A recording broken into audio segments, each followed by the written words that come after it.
May hapon ay sir. Ang atong BS Mechanical Engineering sa CTU Main Campus extension program na siya sa level 4 phase 2 accreditation level. Unya gusto mi makat masayon sa unsay imong ikasulti mahitungod sa extension program nga plumbing nga gi-provide sa CTU sa training dili sa Barangay Biason sir.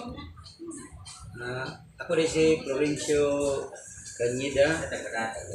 Usa ko sa beneficiaries sa plumbing na ihimo sa CTU.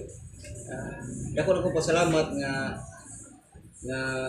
ilang ipaabot diri ang ilang o na ila sang natudlo ang ilang kamuan ako kana kuan ko kanang 100% ang ilahang suporta sa pagtudlo. Ang ilang mga materialis okay ra kayo, sakto.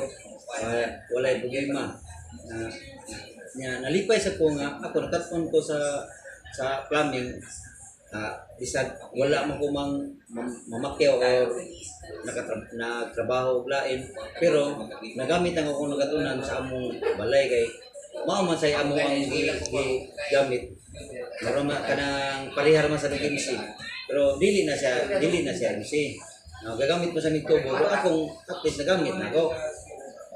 Makatabang sa ko sa silingan in case of dunay mga madaot lang pipe, at least makakuan sa ko nila, makatabang sa ko para di sa sila kuan na to, makabayad sa sila kuan ba.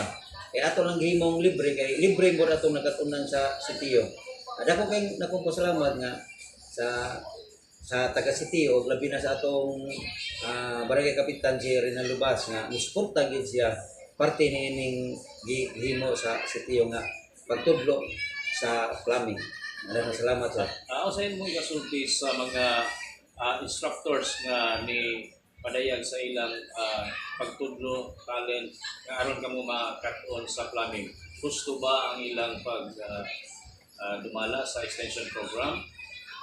Ang ilang pagduma ug ang pagtudlo nila sir 100% gyud kay sa tanan na mo nga kami ni nagkat-on dito sa plumbing naam gyud mi nakuha nga kuan nagapunan og kayuhan sad.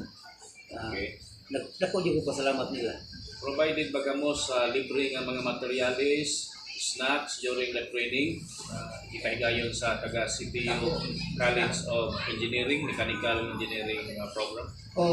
Sakto ilang provide sa mga materialis ug sa snacks sir. Sa ako lang bahin nga 100% ang ilang suporta sa materials sa snack. Okay, sir, daghang salamat ay sa imong pag-appeal nining interview karon. Daghang salamat gikan sa CTU. Salamat. Okay.